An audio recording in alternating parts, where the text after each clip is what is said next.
કેમ છો વિદ્યાર્થી મિત્રો? દરેક વખતે તમારે ખૈરિયત પૂછ્યા કરીએ છીએ કે તમારી ખૈરિયત કેમ છે, મજામાં છે? બસ મસ્ત રામ રહેવું, મજામાં જ રહેવું, દિમાગ કુલ રાખવાનું, એકદમ ઠંડુ દિમાગ.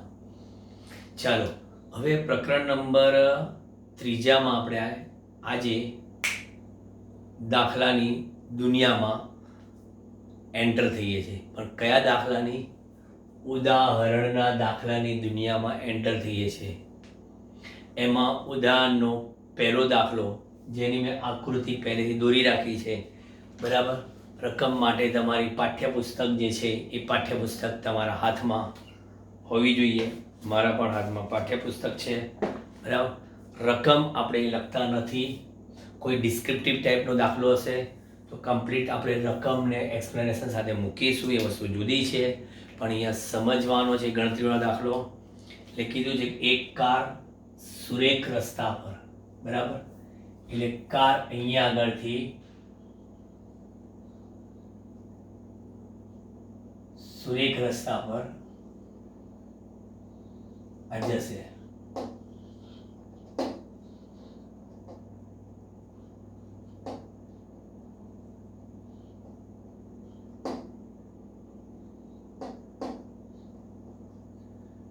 હવે આ કાર ઉપડી અહીંથી ઓ બિંદુ આગળથી સુરેખ રસ્તા પર.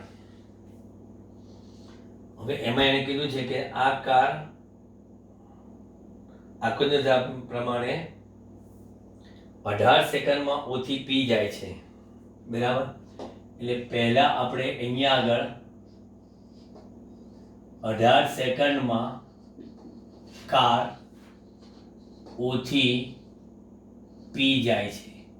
એટલે પહેલા આપણે એનો જ હિસાબ આપીએ ને.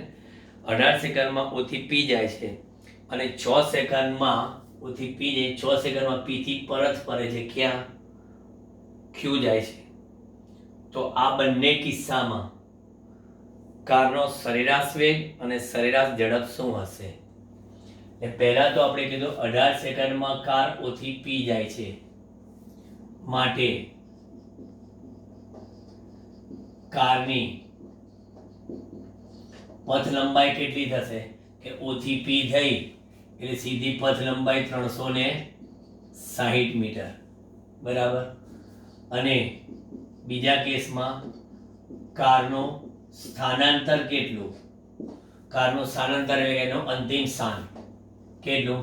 360 ઓછા પ્રારંભિક સ્થાન 0 એટલે કે 360 મીટર. તો માટે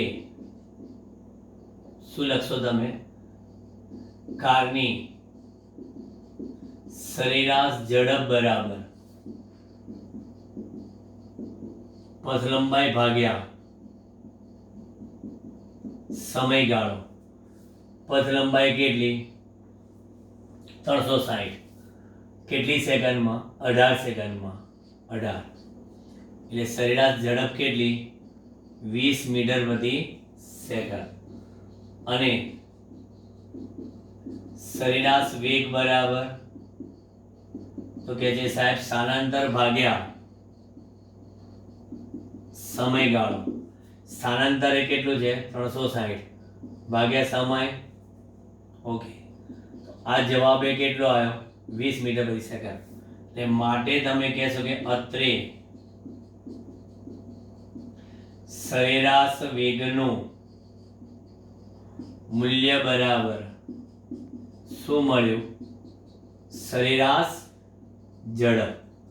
સરેરાશ વેગનું મૂલ્ય બરાબર સરેરાશ ઝડપ. મેં તમને પહેલાંય કીધેલું કે જો સુરેખ પથ પર ગતિ થતી હોય દિશા બદલ્યા વગર તો હંમેશા સરેરાશ વેગનું મૂલ્ય અને સરેરાશ ઝડપ સરખી જ આવશે.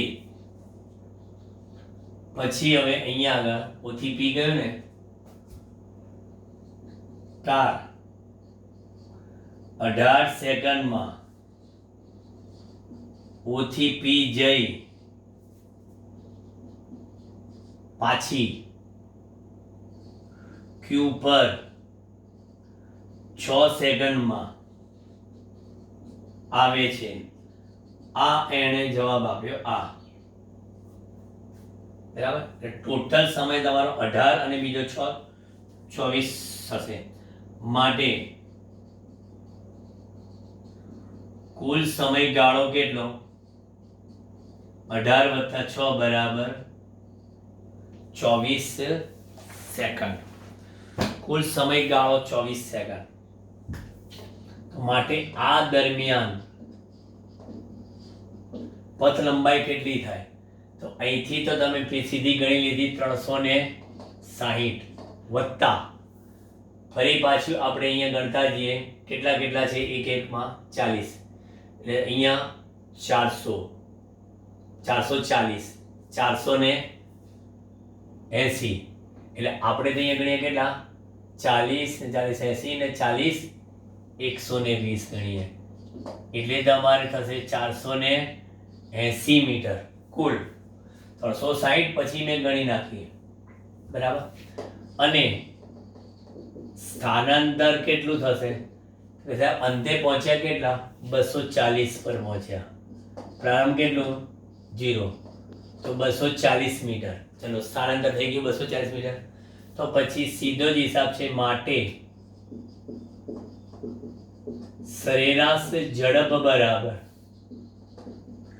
ફરી લખ્યું પથ લંબાઈ ભાગ્યા સમયગાળો 480 ભાગ્યા કેટલા? 24. તમારો જવાબ 20 મીટર પ્રતિ સેકન્ડ આવ્યો. અને સરેરાશ વેગ કેટલો આવ્યો? તો કે સાહેબ એ સ્થાનાંતર ભાગ્યા સમયગાળો. સ્થાનાંતર કેટલું આવ્યું? કે 240 ભાગ્યા 24 10 મીટર પ્રતિ સેકન્ડ. જેમ અહીંયા સરખું આવ્યું એમ અહીંયા અત્રે સરેરાશ વેગનું મૂલ્ય is less than સરેરાશ ઝડપ મળે છે. અહીંયા બંને કેવું મળે છે? સરખું મળે છે. કારણ કે ગતિપથમાં ડિરેક્શન ચેન્જ થઈ ગઈ તમારી. બરાબર. જોઈએ ઉદાહરણ 3.2 જોઈ લો. x અક્ષને અનુલક્ષીને ગતિ કરતા એક પદાર્થનું સ્થાન x બરાબર a પ્લસ bt સ્ક્વેર વડે દર્શાવેલું છે. x બરાબર a પ્લસ bt સ્ક્વેર વડે દર્શાવેલું છે. જ્યાં a બરાબર ક્યાં શું કીધું છે? a બરાબર 8.5 મીટર છે. ઓકે. અને b બરાબર 2.5 મીટર પર સેકન્ડ સ્ક્વેર છે. તેનું માપન સેકન્ડમાં છે. t બરાબર 0 સમય તેનો વેગ કેટલો હશે? અને 2 સેકન્ડ અને 4 સેકન્ડ વચ્ચે સરેરાશ વેગ કેટલો હશે? એટલે આપણને અહીંયા આગળ પૂછીએ કે t બરાબર કેટલી સેકન્ડે? t બરાબર 0 સેકન્ડે તેનો વેગ કેટલો હશે? આ નંબર 1. નંબર 2 કેટલું? 2 સેકન્ડ ને 4 સેકન્ડના ગાળામાં એટલે કે t1 બરાબર 2 સેકન્ડ થી t2 બરાબર 4 સેકન્ડના ગાળામાં એવરેજ વેગ કેટલો હશે? એ માંગ્યું છે ને. હા, સરેરાશ વેગ કેટલો હશે? થઈ જશે. ચલો સૌથી પહેલા આને હું એટલી બે ભાગમાં મસ્ત વહેંચી લઉં. ધ્યાન આપજો દાખલામાં. બરાબર. અલગ પેનથી લઈએ આપણે. સૌથી પહેલા આપણી પાસે વેગ જોઈતો હોય ને, વેગ. તો વેગ v બરાબર સ્થાનાંતરનું સમયની સાપેક્ષે વિકલન. તમને ખબર છે સ્થાનનું સમયની સાપેક્ષે વિકલન શું આપે? વેગ આપે. એટલે v equal to dx by dt. તો અહીંયા આગળ v અને અહીંયા લખશો d બાય dt ઇન્ટુ બ્રેકેટમાં a વત્તા bt સ્ક્વેર મૂકી દેવાના. હવે a બરાબર 8.5 ને b બરાબર 2.5 બંને સંખ્યાકીય મૂલ્ય છે. બરાબર, એકલી સંખ્યાકીય મૂલ્ય હોય તો એનું વિકલન શું થાય? બરાબર 0 થાય. એટલે 0 વત્તા t સ્ક્વેર નું શું થાય? 2b t. બરાબર, એટલે તમને અહીંયા આગળ વેગ બરાબર શું મળ્યા? 2b t. આ તમારી પાસે વેગનું સૂત્ર આવી ગયું. બરાબર, હવે આપણને માંગ્યા છે શું? t બરાબર 0 સમય વેગ. બરાબર, t બરાબર 0 સમય વેગ. તો અહીંયા t બરાબર 0 સમયની વાત કરીએ તો વેગ v બરાબર 0 મીટર પ્રતિ સેકન્ડ થાય. એક જવાબ તો આપણો આવી ગયો. શૂન્ય સમય વેગ 0. જો અહીંયા કઈ કિંમત હોત તો આપણે મૂકત. અહીં b ની કિંમત 2.5 મૂકવાનો કોઈ મતલબ જ નથી. એટલે મતલબ નથી. બરાબર, અને t બરાબર 0 મૂકી દીધા, પતી ગયું. પછી સેકન્ડ થિંગ, હવે આપણી પાસે આ વેગનું સૂત્ર છે. બરાબર, તો 2 સેકન્ડ અને 4 સેકન્ડે અહીંયા વેગ મૂકીને આપણે એવરેજ પણ શોધી શકીએ, કાં તો આપણી પાસે જે સ્થાનાંતર છે, બરાબર, એ સ્થાનાંતરમાં અલગ અલગ આપણે સમય મૂકી દઈએ. તો સૌથી પહેલા લખીશ કે t1 બરાબર 2 સેકન્ડ માટે, t1 બરાબર 2 સેકન્ડ માટે સ્થાનાંતર x1 દઈ લો. t1 બરાબર 2 સેકન્ડ માટે સ્થાનાંતર x1. સ્થાનાંતર x1 બરાબર કેટલા? a plus b t square. t બરાબર કેટલા સેકન્ડ મૂકી દો? 2 2 દુ 4 એટલે 4b થાય. 4b x1 બરાબર a પ્લસ 4b. પછી t2 બરાબર કેટલા સેકન્ડ લેવાના છે? 4 સેકન્ડ. t2 બરાબર 4 સેકન્ડ માટે, આજે 2 સેકન્ડ લીધું ને એમ 4 સેકન્ડ માટે. તો 4 સેકન્ડ માટે x2. x2 માં અહીંયા આગળ a મૂકી દો પહેલા, એ તો અચળ છે, વત્તા 4 સેકન્ડ ચોકો ચોકું 16 એટલે કેટલા? 16b. t ની કિંમત મેં એકવાર 2 મૂકીને એકવાર 4 મૂકી, પહેલા થઈ ગયું x2. તો માટે ડેલ્ટા x સ્થાનાંતર બરાબર શું? તો કે x2 માઇનસ x1. x2 એટલે a plus 16b minus a, આ પણ પાછા માઇનસ 4b. એ તો કેન્સલ. તો ડેલ્ટા x બરાબર કેટલા મળે? 16b માંથી 4b જાય તો 12b. ચલો, આ થઈ ગયું. અને ડેલ્ટા t બરાબર t2 માઇનસ t1. 2 થી 4 સેકન્ડનો સમયગાળો, t2 માઇનસ t1 એટલે કે 4 માંથી 2 જાય એટલે કેટલા સેકન્ડ? 2 સેકન્ડ. તો પછી સરેરાશ વેગ v બરાબર delta x by delta t. Delta x કેટલા? 12b. ઓ 12b ડોલ. બરાબર, 12b ભાગ્યા 2 એટલે કેટલા આવ્યા? 6b. 6b આવ્યા, પણ b ની કિંમત કેટલી છે? 2.5 છે. એટલે 6 ગુણ્યા b ની કિંમત 2.5. બરાબર, એટલે v બાર બરાબર પછી છંગ 150. 15 મીટર પ્રતિ સેકન્ડ સરેરાશ વેગ આવવો જોઈએ. બરાબર, એટલે કોઈ શોર્ટ એન્ડ સ્વીટમાં બતાવ્યું છે 15 મીટર પ્રતિ સેકન્ડ. જોઈ લો તમે.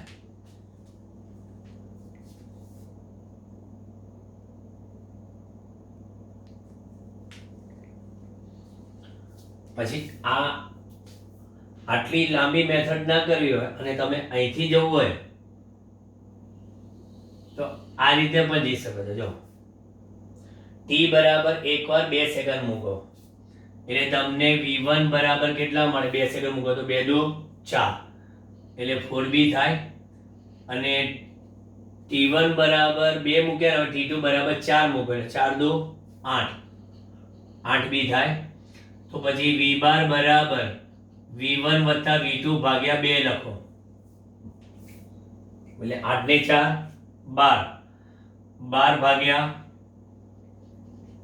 એટલે 12b ભાગ્યા 2 કેટલા આયા 6b લો આ રીતે પણ 6b આયા અને આ રીતે પણ 6b આયા એ તો તમને ખબર છે કે સરેરાશ શોધવાની બે સિસ્ટમ છે કાં તો સ્થાનાંતર ભાગ્યા સમયગાળો કાં તો એ જે બે ડેસ્ટિનેશન T1 T2 ના સમય દરમિયાન જે આપણે તાક્ષણિક વેગ લાયા T1 સમય તાક્ષણિક વેગ અહીંયા શોધો T2 સમય તાક્ષણિક વેગ શોધો બંને તાક્ષણિક વેગનો સરવાળો ભાગ્યા 2 કરો તો પણ એ જ આવે ચોઇસ ઇઝ યોર્સ તમને જે સેટ પડે એ બંને રીતે પેપરમાં સાહેબે સાચું આપવું જ પડે કારણ કે બંને કોન્સેપ્ટ સાચા જ છે ઓકે સ્ક્રીનશોટ લઈ લો એટલે આપણે પછી આગળ જઈએ દાખલા નંબર 3.3 માં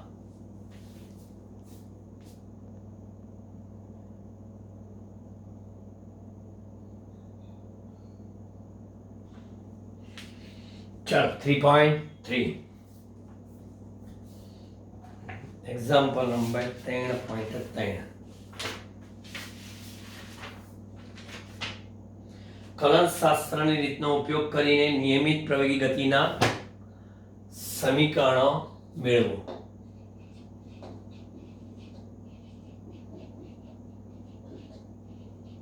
કલનશાસ્ત્રની રીતે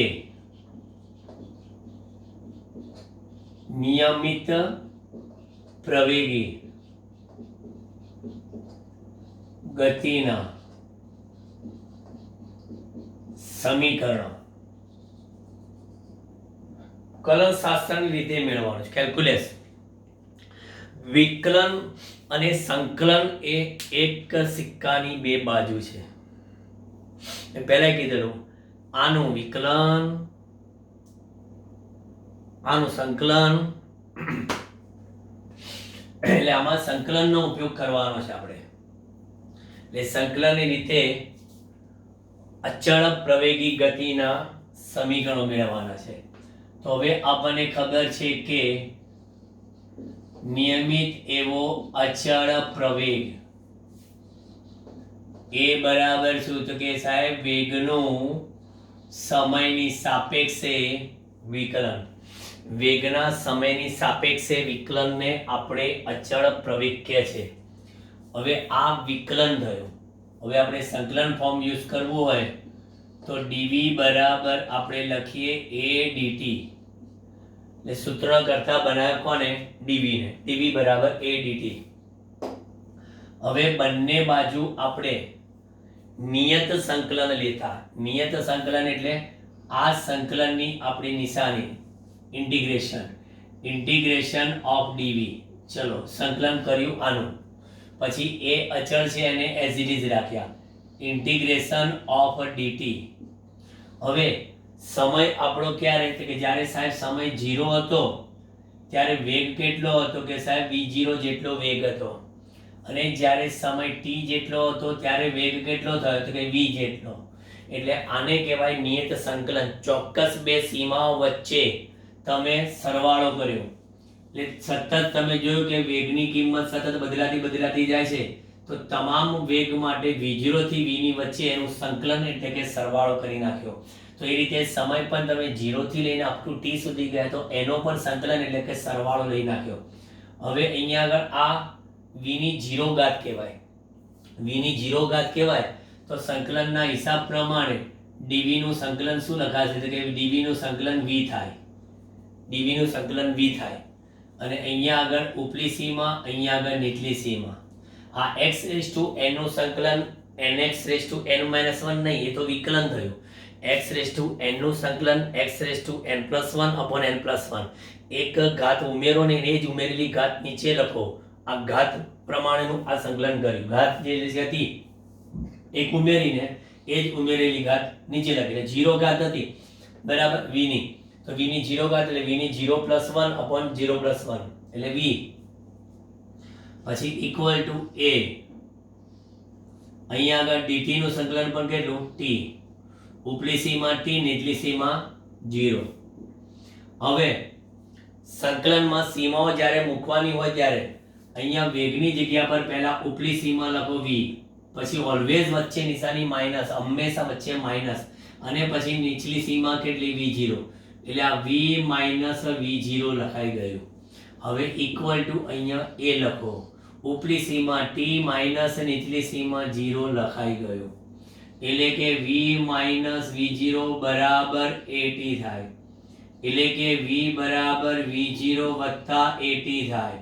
લો, કેટલું સરસ મજાનું મેથેમેટિકલી આપણે સમીકરણ લઈ આવ્યા. v બરાબર v0 વત્તા at અચળ પ્રવેગી ગતિનું આ આપણે એક ઇક્વેશન આવી ગયું. બરાબર, એક પછી એક આપણે ઇક્વેશન આગળ વધારતા જઈએ. આ આવી ગયું એટલે આપણે અહીંયા આગળ નંબર 1 આપી દઈએ. ચલો ત્યાર પછી બીજામાં વેગ v બરાબર dx by dt. વેગ એટલે સ્થાનાંતરનું સમયની સાપેક્ષે વિકલન. આ અચળ વેગ નથી, આ વેગ સતત બદલાય છે. એટલે અહીંયા આગળ dx બરાબર કેટલા, તો કે dx બરાબર v dt, dx બરાબર v dt. હવે v બરાબર dx by dt, તો dx બરાબર v dt. હવે dx બરાબર v dt માં આપણે સંકલન કરું તો અહીંયા તો વેગ છે. બરાબર, તો શું કરશો અહીંયા આગળ, તો કે છે v ની કિંમત મૂકી દો, તો dx બરાબર કેટલા, v0 વત્તા at, અને અહીંયા આગળ dt. મેં શું કર્યું, અહીંયા આગળ v ની કિંમત સમીકરણ 1 માંથી ઉઠાવીને મૂકી દીધી, એટલે પછી મને મળી અહીંયા dx બરાબર v0 into dt plus at into dt. કૌંસ છૂટો પાડ્યો. હવે આ સમીકરણની બંને બાજુ પાછું નિયત સંકલન લઈશ, એટલે અહીંયા આગળ ઇન્ટિગ્રેશન dx લખીશ equal to integration dx equal to v0, એ તો પ્રારંભિક વેગ ઓલવેઝ અચળ હોય એટલે બહાર જતું રહ્યું, અને ઇન્ટિગ્રેશન ઓફ હું લખીશ dt. Okay done. વત્તા હું લખીશ કેટલા, અચળ a, અને સંકલનની અંદર લખીશ શું, તો કે સાહેબ t into dt. ઓકે, હવે સીમાઓ મૂકીએ. જ્યારે સમય 0 હતો ત્યારે સ્થાનાંતર x0 હતો, 0 લઈ શકાય, અને જ્યારે સમય t હતો ત્યારે સ્થાનાંતર x થયું. ઓકે, તો હવે ઇન્ટિગ્રેશન dx નું સંકલન શું થાય, x, કે x ની 0 ઘાત, 0 + 1 upon 0 + 1, એટલે અહીંયા આગળ x અને અહીંયા આગળ 0. ઓકે, v0 અચળ, ખાલી ઇન્ટિગ્રેશન dt નું તો સંકલન ખબર જ છે, t થાય, ઉપલી સીમા t નીચલી સીમા 0 વત્તા a ઇન્ટુ, હવે t ની કેટલી ઘાત છે, 1. અહીંયા t ની 0 ઘાત હતી, t ની 1 ઘાત છે. 1 ઘાત હોય તો આપણે કીધું x raised to n એટલે x raised to n + 1 upon n + 1, એટલે t raised to 1 + 1 એટલે t raised to 2 upon 1 + 1 એટલે 2, એટલે t²/2, ઉપલી સીમા નીચલી સીમા. ચલો, એટલે અહીંયા આગળ ઉપલી સીમા ઓછા નીચલી સીમા સાથે આ કામ પૂરું થઈ ગયું. v0 ઉપલી સીમા માઇનસ નીચલી સીમા સાથે આ પૂરું થઈ ગયું. પછી a ઉપલી સીમા માઇનસ નીચલી સીમા સાથે i પૂરું થઈ ગયું. ઓકે, તો પછી x માઇનસ x0 બરાબર v0t plus 1/2 at². Law, i કહેવાય અથવા તો d બરાબર v0t વત્તા 1/2 at². સમીકરણ નંબર 2, અચળ પ્રવેગી ગતિનું ફરી પાછું એક ઇક્વેશન મેળવી લીધું. બરાબર, હવે ફરી પાછા આપણે આગળ વધીએ અચળ પ્રવેગ લખવા માટે. ત્રીજું ઇક્વેશન એ કલમ શાસ્ત્રનો ઉપયોગ કરીને લાવીશું. આમાં ક્યાંય ગ્રાફિકલ એટલે આલેખની રીત નથી વાપરી અમે.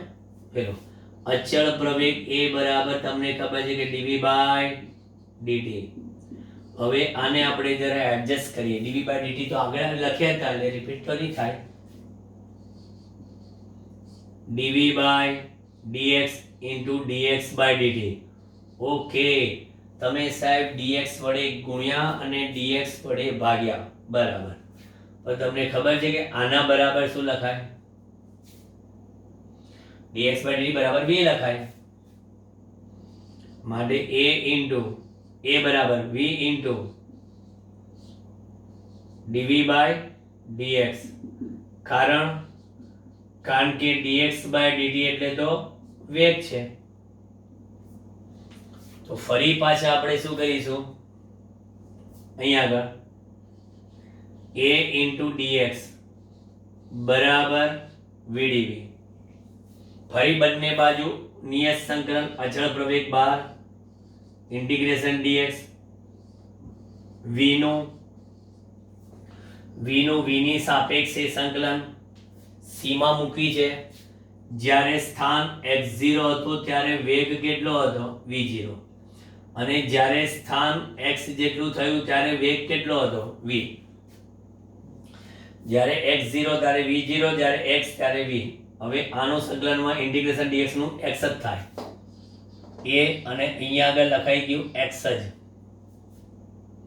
ઉપલી સીમા એટલી સીમા અહીંયા x x0 બરાબર v ની ઘાત કેટલી? 1. v ની ઘાત 1 એટલે તમે લખવાના અહીંયા v² by 2 અને ઉપલી સીમા v, નીચલી સીમા v0. ચલો ઉપલી સીમા નીચલી સીમા મૂકો. a into બ્રેકેટમાં x minus x0 બરાબર v² by 2 minus v0² by 2. ઉપલી સીમા ઓછા નીચલી સીમા. હવે સ્વાભાવિક છે કે અહીંયા આગળ a into x minus x0 લખશો તો v² minus v0² by 2 લખાય. તો twice a into x minus x0 બરાબર તો કે v² minus v0². થઈ ગયું બીજું સમીકરણ. અથવા ન લખવું હોય તો કહેવાય twice ad બરાબર v² minus v0². આ પણ કહેવાય. આ બંને સમીકરણ નંબર 3 જોઈ લો. વેરી ઇમ્પોર્ટન્ટ દાખલો. દરેક સ્કૂલ વાળા આ પૂછતા જ હોય છે. મોસ્ટ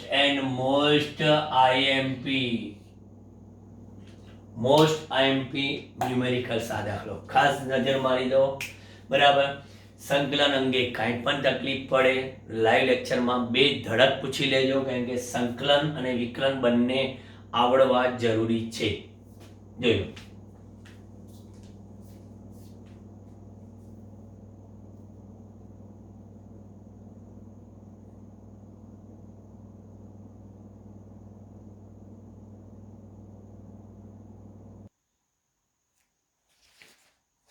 ચલો ઉદાહરણ દાખલા નંબર 3.4.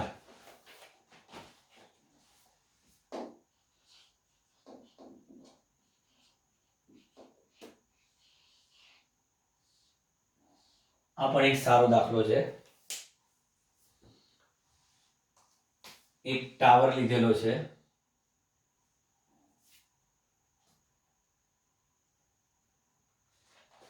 એક બહુમાળી મકાનની ટોચ પરથી, બહુમાળી મકાન એની ટોચ પરથી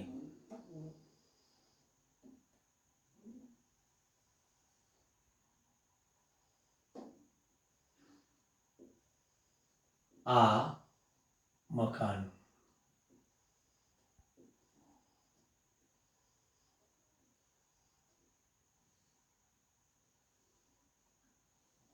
ટોચ લેની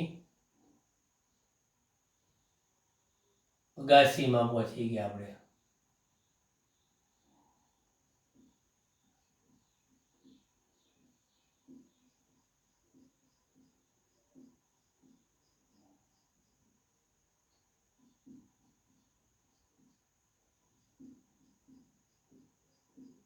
આકૃતિ પર ધ્યાન રાખવું જરૂરી નથી. બરાબર. અહીંથી હવે અહીંથી એક પદાર્થને ઉર્ધ્વ દિશામાં v0 જેટલી પ્રારંભિક ઝડપથી ફેંકે, કે ગુરુત્વાકર્ષણની અસર હેઠળ આપણે પદાર્થને ફેંકે તેનો પ્રારંભિક વેગ કે પ્રારંભિક ઝડપ હોય, અંતિમ 0 ત્યારે જ લઈએ આપણે કે જ્યારે એ મહત્તમ ઊંચાઈ પ્રાપ્ત કરે. બરાબર.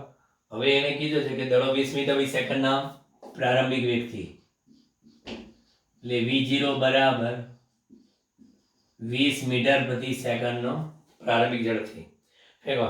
દડો જે બિંદુથી ફેંકવામાં આવે છે તેની જમીનથી ઊંચાઈ 25 મીટર છે.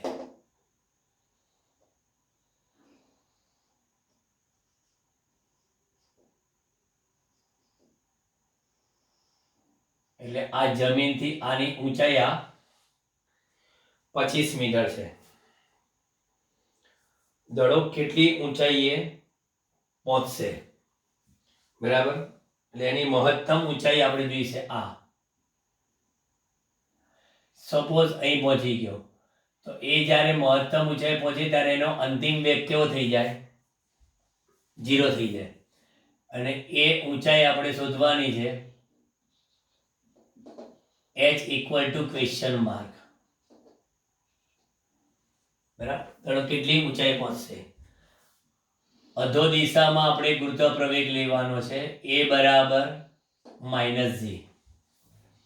એટલે a બરાબર -g એટલે કે -10 મીટર પ્રતિ સેકન્ડ સ્ક્વેર.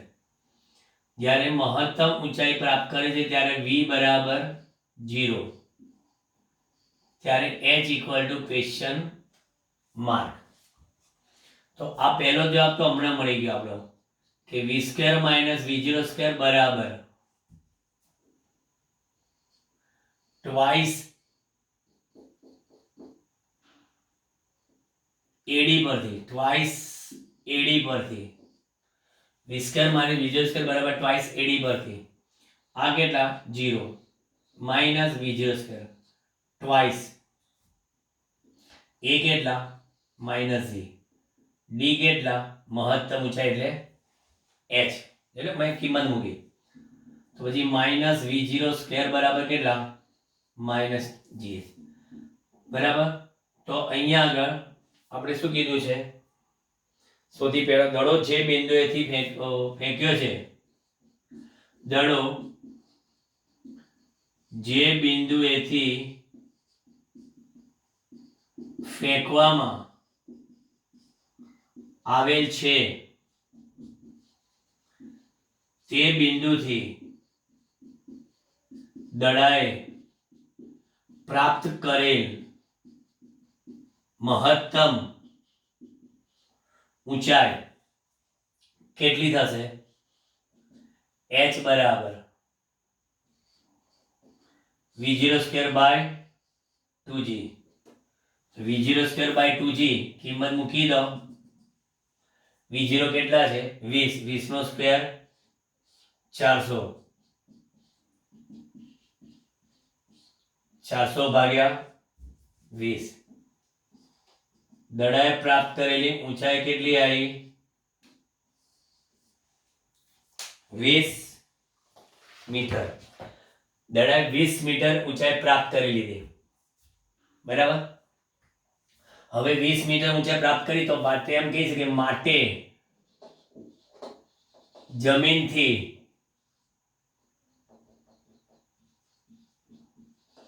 દડાની ઊંચાઈ કેપિટલ H કેટલી? તો કહે છે કે આ જે તમે જે ટોટલ છે આ, બરાબર, એ પ્રારંભિક y0 છે. બરાબર. y0 એટલે એ y0 વત્તા h. y0 કેટલા છે? 25 વત્તા h કેટલી આવી તમારે? 20. તો જમીનથી એની ઊંચાઈ જોશો તો 45 મીટર આવશે. બરાબર. બિલ્ડિંગની છતથી એની 20 મીટર અહીંથી. હવે એ દડો છે ને એ પાછો નીચે આવે છે. એ હા, બરાબર. તો બીજી પરિસ્થિતિમાં એને શું પૂછ્યું છે? રકમ જોઈએ પાછો. ચલો. દડો કેટલી ઊંચાઈ પહોંચશે થઈ ગયું. દડો જમીનને અથડાય તે પહેલા કેટલો સમય લાગશે? દડો જમીનને અથડાય તે પહેલા દડો જમીનને અથડાય તે પહેલા લાગતો સમય ટી હોય તો, બરાબર, લાગતો સમય ટી હોય તો આપણી પાસે સમીકરણ છે y માઇનસ y0 બરાબર, એટલે કે d બરાબર v0t વત્તા 1/2 at સ્ક્વેર પરથી ટોટલ દડાએ ટી સમયમાં કરેલું સ્થાનાંતર પરથી અહીંયા y બરાબર 0, કારણ અહીંથી સ્ટાર્ટ કરો પાછું ત્યાં જ આવશે, બરાબર, એટલે y બરાબર 0. પણ y0 ખરેખર દડાને તો ખરેખર ઉગમ બિંદુ ક્યાંથી સ્ટાર્ટ કર્યું છે? અહીંથી. એટલે એનું y0 કેટલું લેવાનું? 25 મીટર, બરાબર, એ 25 મીટર લેવાનું, કારણ કે અહીંથી નથી ફેંક્યો દડો અહીંથી ફેંક્યો છે, એટલે 25 મીટર એનું પ્રારંભિક સ્થાન થયું, બરાબર. અને અંતિમ તો આપણે છેલ્લે ક્યાં લાવવાનું છે? 0, એટલે સીધો જમીન, બરાબર. અહીંયા જમીનને દડો અથડાવવાનો છે અહીંયા. ચલો, પછી v0 એ તો આપણને ખબર જ છે 20 મીટર પ્રતિ સેકન્ડ.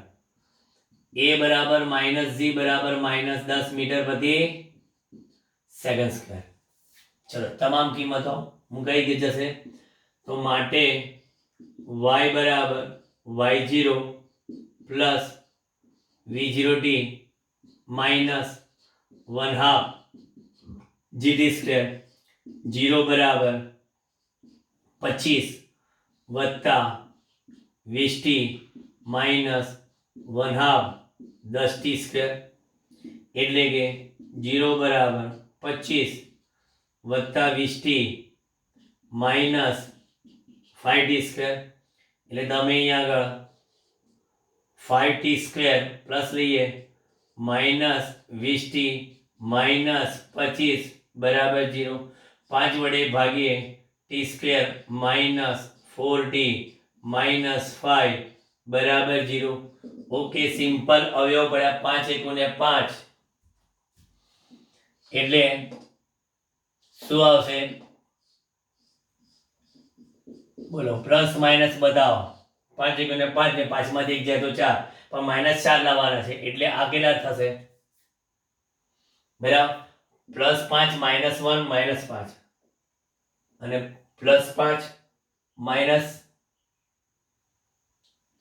ના, એટલે આ માઇનસ, સોરી, અને આ પ્લસ, -5 + 1, એટલે હવે અહીંયા આગળ t બરાબર -1 સેકન્ડ થાય, બરાબર. t + 1 બરાબર 0, બરાબર, એટલે આપણે એમ લખીએ કે માટે t + 1 બરાબર 0, માટે t = -1 સેકન્ડ. પણ એ તો કેવું છે? એ તો શક્ય ઓછા 1 તો આવે જ નહીં. અથવા t - 5 બરાબર 0, માટે t બરાબર 5 સેકન્ડ, માટે દડો શેની કીધી છે? મકાનની. દડો મકાનની ટોચ પરથી ફેંક્યા બાદ જમીન સાથે અથડાય તે પહેલા 5 સેકન્ડ સમય લેશે. આ રીતે આખો દાખલો થાય.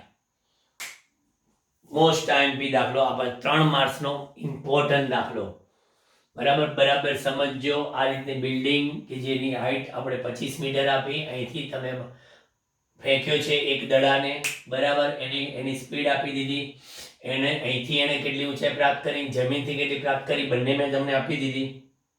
અને પછી અહીંથી ફેંક્યા બાદ જમીન સાથે કેટલા સમયમાં અથડાશે એ પણ સમય આપી દીધો. લઈ લો સ્ક્રીનશોટ.